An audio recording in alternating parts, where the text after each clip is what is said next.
guerre ne meurt jamais.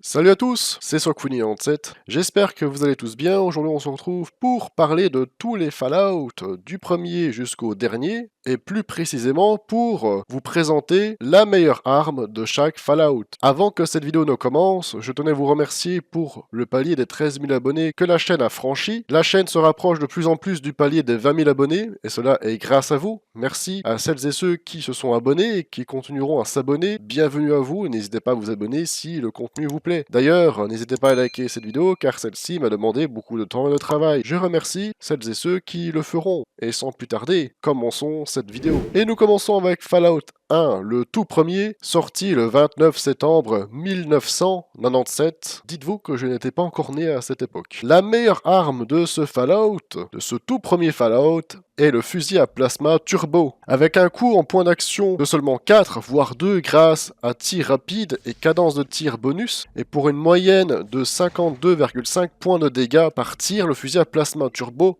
Winchester P94 est quasiment sans égal en termes de dégâts par point d'action parmi les armes à un coup. Seul, évidemment, le pistolet alien, à la portée extrêmement courte, fait mieux. En effet, pour celles et ceux qui ont déjà joué au Fallout 1, le fusil à plasma turbo est vraiment l'arme avec laquelle on peut éliminer beaucoup d'ennemis et qui est, comme je viens de le dire, assez forte quand même si je trouve que le pistolet alien reste quand même, en termes de dégâts, un peu mieux, même si celui-ci a une portée extrêmement faible, contrairement au fusil à plasma turbo. Alors, est-il préférable d'avoir beaucoup plus de dégâts pour une moindre portée, ou moins de dégâts mais une excellente portée? N'hésitez pas à répondre vous-même dans l'espace commentaire. Et d'ailleurs, n'hésitez pas à faire votre propre classement. Pour celles et ceux qui ont joué au Fallout, à tous les Fallout, ou même seulement à quelques-uns, n'hésitez pas à faire votre propre classement. J'ai hâte de lire tout ça. Maintenant, passons au deuxième Fallout, Fallout 2, sorti le 28 octobre 1998, je n'étais toujours pas né à cette époque, et nous allons parler de notre très cher et très connu, d'ailleurs il a fait son apparition dans le dernier épisode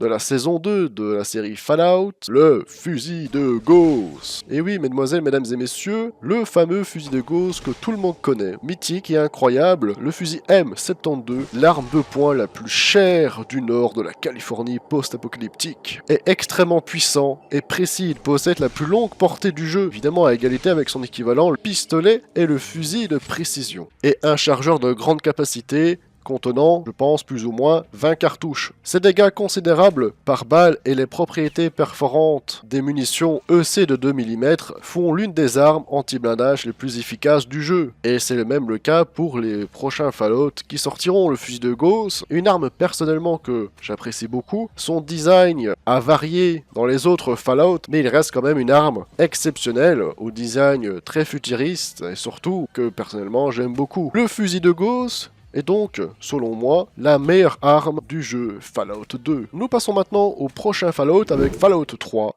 sorti le 29 octobre 2008. Ah oui, là, en effet, j'étais né et j'ai commencé avec celui-ci. C'est mon tout premier Fallout, Fallout 3. Et pour ma part, c'est le pistolet alien. J'en ai parlé pour le Fallout 1. Si malheureusement il n'y avait pas une portée faible, serait meilleur que le fusil à plasma turbo. Le pistolet alien est l'une des armes les plus puissantes du jeu grâce à son coup critique garanti. Cette arme permet d'éliminer la plupart des ennemis d'un seul tir à la tête. Et en effet, pour ceux qui ont fait Fallout 3, vous savez, avec le DLC, avec les extraterrestres, vous savez que celui-ci fait énormément de dégâts. Alors oui, la portée, malheureusement, n'est pas aussi grande qu'un sniper, qu'un fusil, mais celui-ci fait énormément de dégâts. C'est vraiment cela qui fait défaut au pistolet, c'est vraiment leur courte portée. Mais en soi, en courte et moyenne portée, ça fait largement le taf. En coup critique, et même, du coup, avec une très grande précision, permet d'éliminer beaucoup d'ennemis. Je pense qu'il y a moyen, et d'après mes souvenirs, j'ai fait quasiment tous les mobs du jeu avec ce pistolet, ainsi que d'autres, comme par exemple le minigun. En tout cas, n'hésitez pas à me dire ce que vous en pensez. Moi, personnellement, le pistolet alien est vraiment pas trop mal. En tout cas, pour ma part, dans Fallout 3, c'est bel et bien le pistolet alien. Passons maintenant à Fallout New Vegas, qui est pour moi le meilleur Fallout de toute la licence. le seul Fallout qui n'a pas été fait et produit par Bethesda, d'ailleurs, sorti le 21 octobre 2010. Et pour ma part, la meilleure arme du jeu, c'est le fusil antimatériel. Dois-je vraiment vous parler de ce fusil, vous expliquer pourquoi je l'ai désigné comme meilleure arme du jeu de Fallout New Vegas? Vraiment? Non, il n'est pas nécessaire de décrire ce fusil mythique, ce fusil incroyable et surpuissant de Fallout New Vegas. En tout cas, pour ma part, je le récupère à chaque fois et j'élimine le Légat, boss final de la Légion de César, d'une seule et unique balle. C'est l'une de mes armes favorites et j'espère la voir un jour dans Fallout 76. Le fusil antimatériel ne m'a jamais déçu et pour moi, une des armes, voire l'arme la plus puissante, la plus efficace, avec une portée exceptionnelle, des dégâts monstrueux. Il y a aussi la mire Euclide, une arme, on va dire, plus ou moins optionnelle, car en tout cas pour ma part, la mire d'Euclide n'est pas une arme à part entière, mais plutôt un dispositif, on va dire, de ciblage ou télémètre. Pour le laser orbital Archimède 2, pour ceux qui ont fait la quête évidemment, vous savez de quoi je parle. La mire d'Euclide inflige 0 points de dégâts de coup direct sur une cible avec tous les dommages provenant de l'explosion causée par le laser orbital Archimède 2. Et évidemment, cela rend également la mire d'Euclide inutilisable lors d'un tir en intérieur. Et oui, car une frappe orbitale ne peut avoir lieu dans un bâtiment.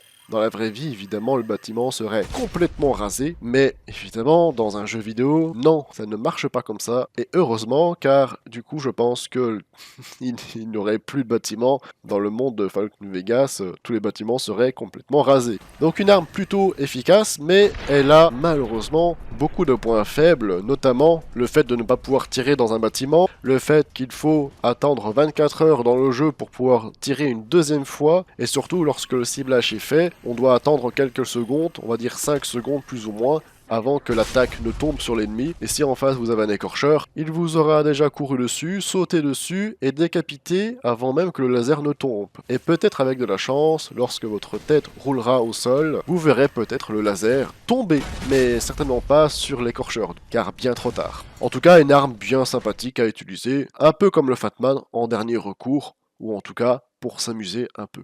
En tout cas, une arme que je ne souhaite pas voir apparaître dans Fallout 76. Parlons maintenant d'un Fallout sur lequel beaucoup d'entre vous ont commencé, Fallout 4 ou encore Fallout 4, sorti le 9 novembre 2015. Et pour ma part, le choix fut compliqué. Dans ma tête, j'avais au début les grosses pétoires, un fusil à pompe automatique extrêmement puissant qu'on obtient dans le DLC de Far Harbor. Très fort, très puissant, il élimine des ennemis très facilement. Courte portée, c'est vrai, mais extrêmement fort. Puis je me suis souvenu d'une arme encore plus dévastatrice, et non, je ne vous parle pas du Fatman, le minigun explosif. Dois-je vraiment vous en parler? Il est extrêmement puissant, une portée de fou, évidemment. Lui aussi est une arme de dernier recours. Si on l'obtient au début du jeu, on peut rouler sur tout le jeu aisément. Celui-ci est un peu plus compliqué à obtenir car cela va avec votre chance, rien à voir avec la chance dans les statistiques de spécial, mais disons qu'il faut farmer les ennemis légendaires. Dans les bâtiments fermés avec un temps de chargement pour la réapparition, malheureusement, on peut pas tomber dessus à tous les coups. Parlons maintenant du dernier Fallout, le moins bon de tous, Fallout 76. 76 ou encore 76, sorti le 13 novembre 2018. Je tourne cette vidéo, nous sommes le samedi 13 janvier à 17h57. Dans quelques mois, dans quelques années, le classement restera bon, excepté peut-être sur celui-ci. Les développeurs ont la fâcheuse tendance de ne pas savoir vraiment ce qu'ils font. Disons, ils s'amusent à nerfer, buffer sans arrêt. La méta change beaucoup. À ce jour et à cette heure, pour ma part, cela est la marque de l'aîné. Une mitraillette de type Thompson, extrêmement puissante, car elle a un effet maudit qui vous permet justement de faire davantage de dégâts. Il y a aussi également le minigun de Gauss, qui est pour moi non seulement l'une de mes armes favorites en tant qu'arme lourde, mais surtout la meilleure arme lourde du moment. Nous verrons bien dans quelques mois, dans quelques années, si c'est toujours le cas. Dans les commentaires, n'hésitez pas à me faire part de cela. N'hésitez pas à faire une update en fonction de cela. C'est donc la fin de cette vidéo, j'espère que celle-ci vous aura plu. N'hésitez pas dans les commentaires à me faire part de votre avis, de votre classement, de selon vous, quelle est la meilleure arme de chaque Fallout. J'ai hâte de vous lire. En attendant, n'hésitez pas à liker et à commenter pour que je puisse avoir vos avis. Dans la description, vous retrouverez ma chaîne Twitch, je stream quasiment tous les soirs, alors n'hésitez pas à venir me faire un petit coucou. Vous retrouverez également en description l'abri 97, le seul et unique serveur francophone dédié à Fallout, alors n'hésitez pas à le rejoindre sans plus attendre, et à vous équiper du meilleur tag des terres désolées. Vous retrouverez également ma chaîne secondaire en description. Abonnez-vous à ma chaîne YouTube si cela n'est toujours pas fait, en route vers les 20 000 abonnés. Et comme d'habitude, il me reste plus qu'à vous dire, bye tout le monde.